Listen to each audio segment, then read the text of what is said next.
Salut tout le monde, ça va bien? Moi je pense que ça va. Oui, à part le temps pourri qu'on se tape depuis le début des vacances. Mais bon, c'est la vie et ça me permet d'avancer sur mes lectures. On va se consoler comme ça. Enfin, quoique. Au final, j'ai l'impression de ne pas lire beaucoup. Bref. Alors, aujourd'hui, vous l'avez vu dans le titre, je vous retrouve avec un tag. Je sais, les tags, c'était il y a peut-être 10 ans sur YouTube. Mais bon, il y en a encore pas mal qui circulent, je trouve, pour le booktube en fait. Bref.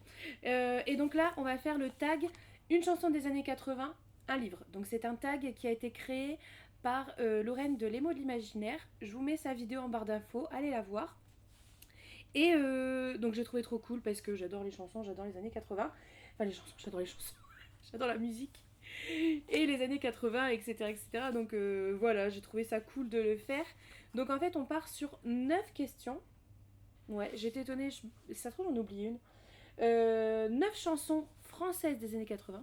Et donc à chaque chanson, je vais y associer un livre. Donc c'est parti avec donc la première question, la première chanson qui est Antisocial, tu perds ton sang-froid de Trust. Donc c'est un livre qui t'a fait perdre ton sang-froid. Alors, il faut savoir une chose à mon sujet, c'est que je suis une flippette. Donc j'évite de lire des livres qui font trop peur. Du coup, en fait, voilà, ça a été très compliqué de trouver. Alors, ça aurait pu être des scènes de torture, etc., dans des bouquins historiques, etc. Mais finalement, j'ai choisi, on se moque pas, on ne se moque pas. J'ai choisi Léo de Hurlevent, d'Émilie Brontë. Il a vécu celui-là, hein, bâtard. Il a vécu, il a connu des maisons un peu humides, bref. Alors, pourquoi est-ce que j'ai choisi celui-là? Parce que si vous l'avez lu, il y a un passage en fait où on a une espèce de fantôme ou de... On sait pas trop quoi. Et en fait, je l'ai lu, j'étais jeune, j'étais assez jeune, et ça m'avait fait flipper à fond, quoi. Vraiment fait flipper.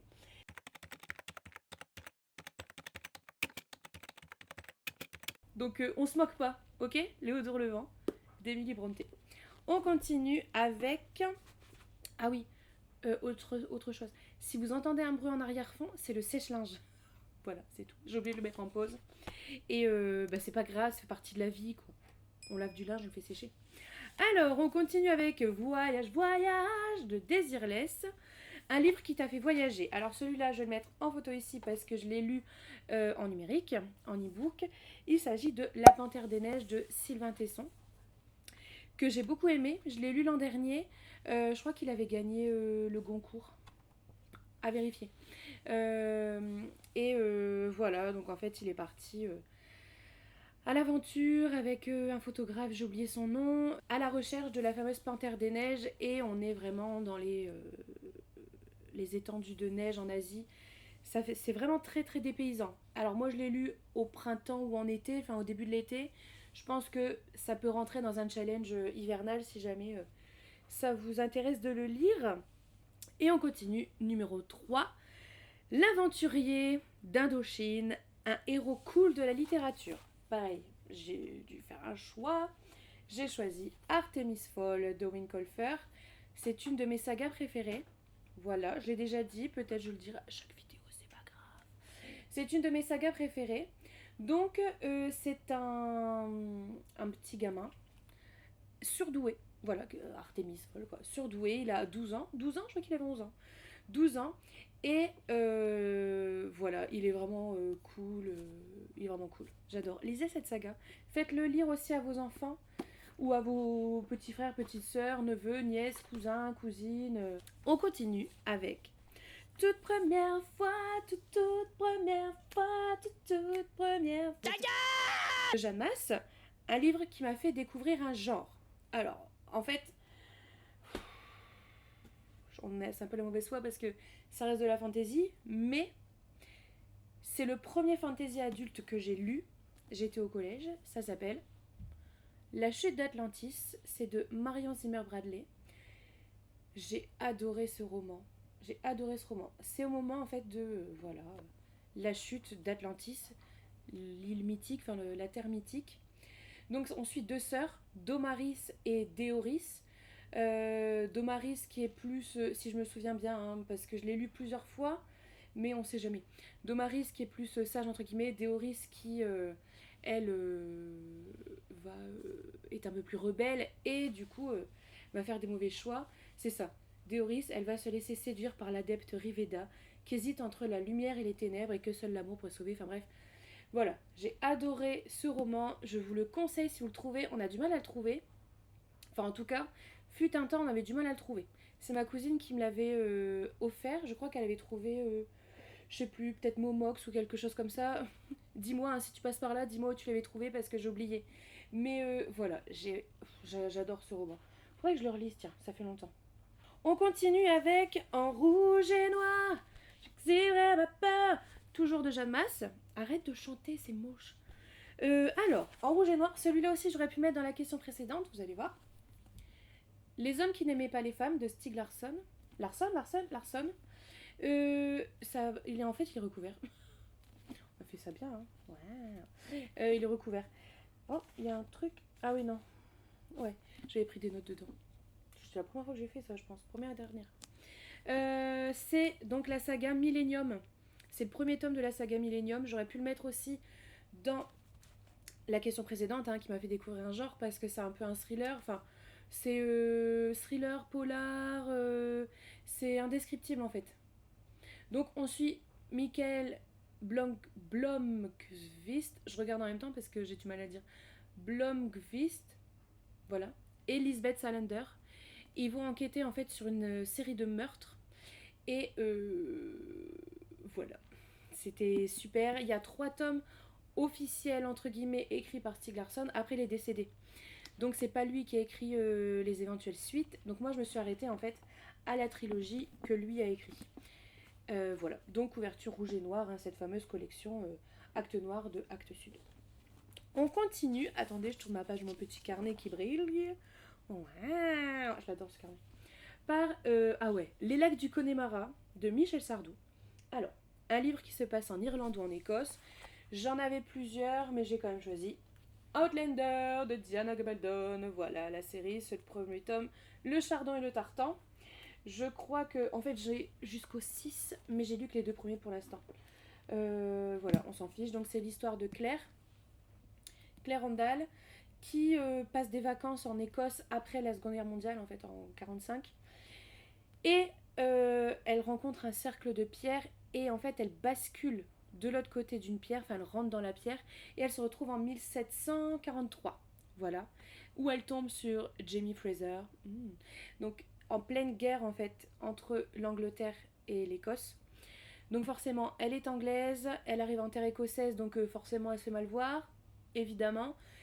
Donc voilà, j'en dis pas plus parce que si vous connaissez la série ou même le roman, voilà, vous savez ce qui se passe après. Je vais pas épiloguer si jamais vous voulez lire ou voir la série, qui d'ailleurs débarque en France en septembre, je crois. En France à la télé en tout cas. En France à la télé parce que jusque là c'était disponible sur Netflix en fait, mais là ça va être diffusé je crois sur Teva, peut-être bien sur Teva, mais bon la version française est dégueulasse donc si vous pouvez le voir en anglais, enfin en VO sous-titré sur Netflix, faites-le, c'est mieux.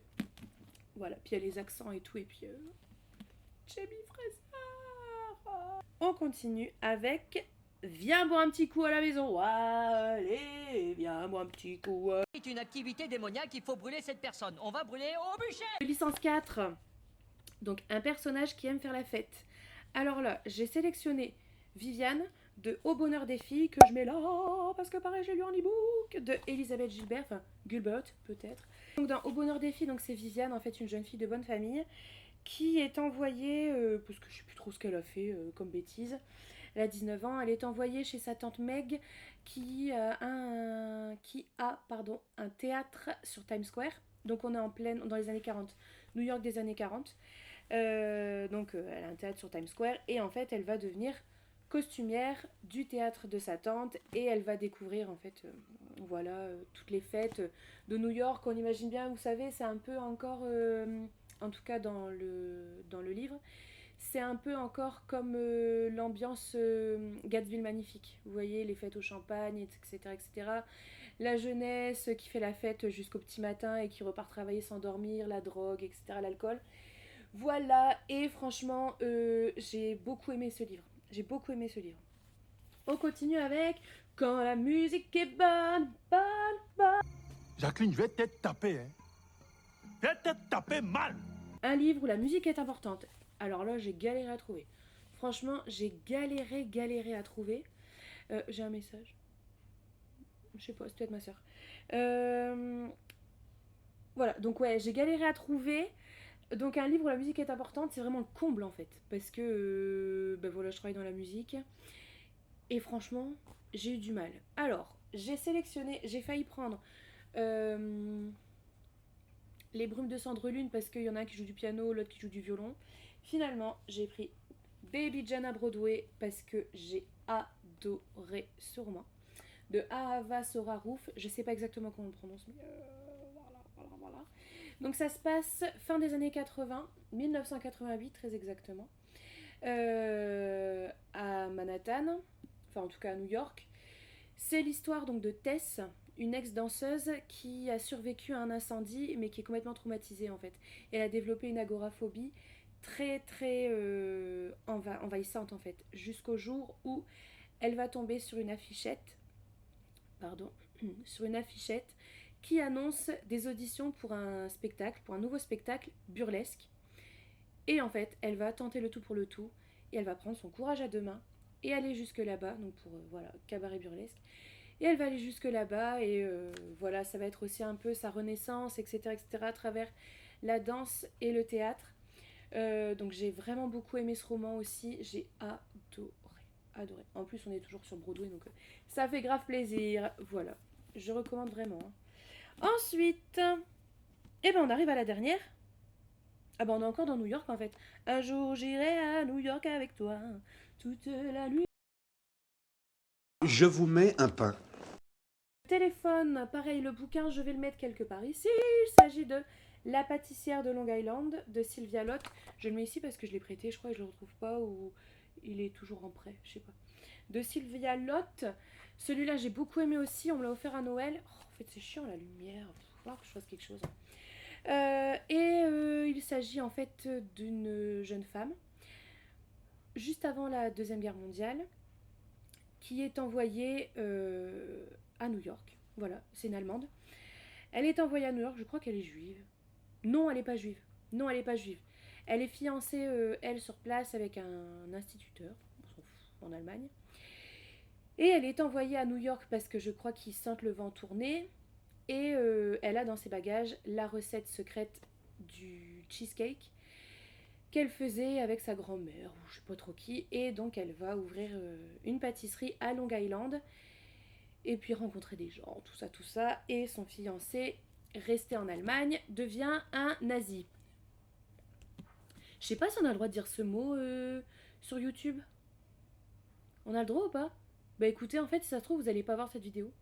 On a le droit de dire ce mot? On verra. Ouais, c'était bien aussi cette histoire. J'aime beaucoup en fait les sagas familiales qui se passent dans les temps jadis. Voilà.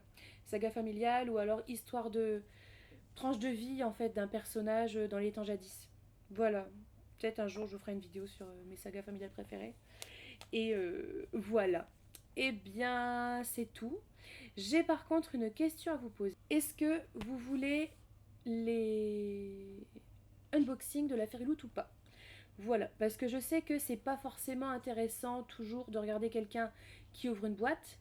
Donc dites-moi si vous voulez que je continue ou pas les unboxings de la Fairyloot. Est-ce que vous le voulez? Oui, mais plus sur Insta en story. Pourquoi pas? Je pourrais faire une story, vous savez les stories à la une. Voilà, qui resterait tout le temps. Ou alors story tout court. Ou alors est-ce que vous voulez juste pas voir l'unboxing de la Fairyloot?